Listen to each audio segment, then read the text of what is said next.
Today's special feature webinar will focus on our new combined data table for the field surveys and field screenings data types and how you can best utilize it. Let's first take a look back at the survey data table of the past. You'll see that there's only one data type available for this data table, which are surveys. The visible columns available to you were specific to the survey data type. If you press this Choose Visible Columns button, you would see only columns available for the survey data type. Now let's compare that to our new combined data table. Here you can see the label has changed to include both field surveys and field screenings. Both the field surveys and field screenings data types are in a single combined data table now. If your organization does not utilize field screenings, nothing is going to change for you. This will still just be the field surveys data table.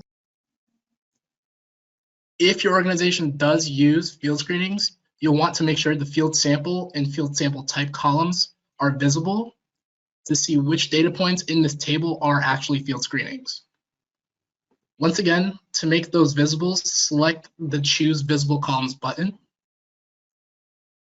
And once you have this menu open, make sure you select these two options.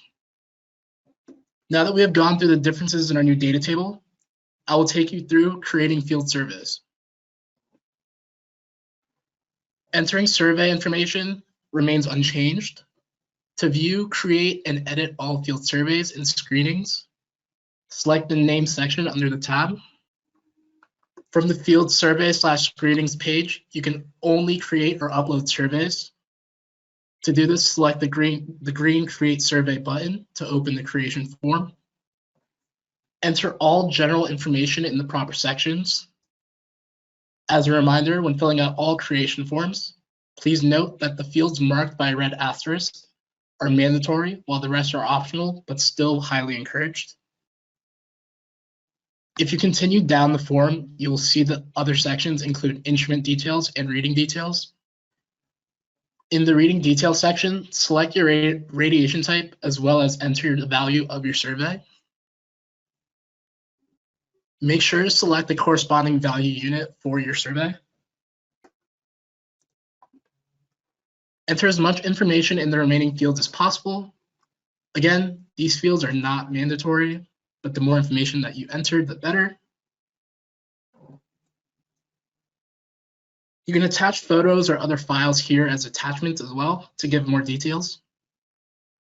You can use this field in many different ways, such as attaching a photo of the area where you took your survey or even of the equipment you used. Finally, select the green Save button to save the survey. After successfully creating a field survey, you will be brought to its details page. You also have the ability to import surveys in bulk through our import template. To import your surveys, you're going to want to select this Import Surveys button. Once here, select this hyperlink to download a blank template file where you can fill in your surveys to be imported. When you open that template, you'll be given a blank data entry sheet. When filling out this data entry sheet, be sure to utilize the Data Dictionary and Allowed Values tabs to assist completing this template. These tabs give you very important information while filling in your import page, such as what kind of data is accepted in each column, if that column is required, and what format you should be entering your data in. And once you have completed and saved your import template, upload it on the survey import page. Once your import has uploaded, you have another opportunity to review your data before you commit the import. Note that on this page, any errors or warnings in your import document will be flagged. You can also export all data present on this data page. To export data, including field screenings from this page, you must select the Export button and then select Export to CSV with current visible columns. Here's an example of the current visible columns export. Please note that the presence of the two new columns that indicate if a reading is a field screening or not, which would be field sample and field sample type. To ensure these fields are exported, make sure you make them visible in the data table before you export it. Next, we'll move on to creating field screenings. First, I'll answer the question of what is a field screening. Field screenings allow data collectors to enter early data results on field samples to help prioritize which samples get sent to the lab first. You can create linked field screenings directly from the sample creation form. To accomplish this, first navigate to the sample page and select Create Sample.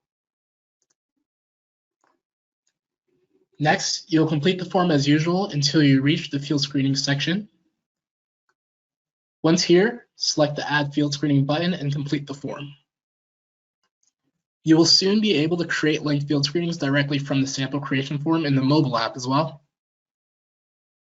From the Submit Data menu, select the field sample icon. Once again, you will complete the sample creation form. And once you reach the field screening section, you will select the blue Add button to complete the form. And please note that adding field screenings to samples will be added to the RadResponder app, the next mobile release, which would be version 1.4. To create an unlinked field screening, open the mobile app and select Submit Data. Unlinked simply means that the field screening was taken but has not yet been associated with a sample. Once at the Submit Data screen, select the field screening icon. Once you reach the field screening creation form, enter all required fields as well as any additional fields and select the Save icon. If you do not know your ID or barcode for the sample you are taking, you can enter a new ID for this field screening and link them later. Once uploaded, field screenings not linked to any sample will be available on the site under Unlinked Field Screenings. If you do know the sample or barcode of the sample the field screening is being taken of, you can link the field screening directly to the existing sample by entering the sample's ID in this ID or barcode. Here we see this illustrated by entering H201 in the ID or barcode section. It will automatically be linked to the field sample of the same name. So here we see the field sample H201, and they were automatically linked together after this field screening was saved. Next, we'll move on to our final section, linking field screenings. Unlinked field screenings are submitted via the mobile app. These are screenings that have not yet been linked to a sample. To link a field screening, select the green link button next to the screening. Next, select the blue select button next to the sample that you would like to link to the field screening.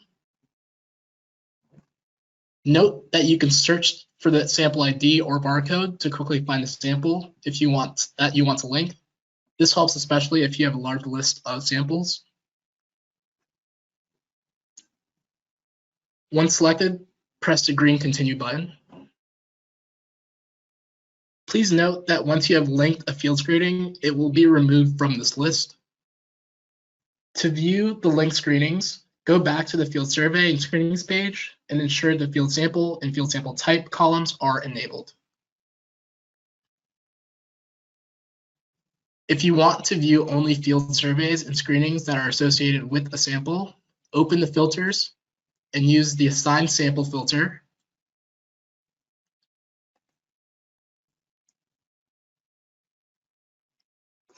With the field sample and field sample type columns made visible, you will be able to tell if a data entry is a field screening or a survey based on if it is linked to a sample or not.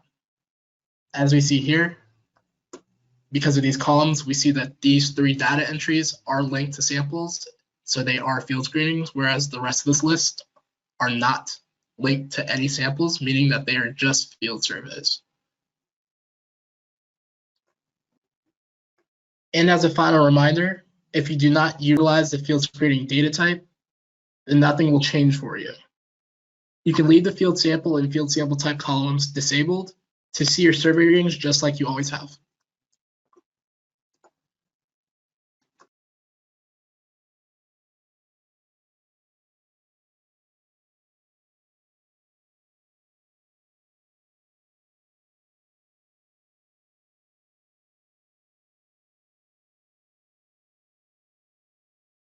Pertaining to event and organization partnerships or CBRN Responder in general, please email us at support@cbrnresponder.net.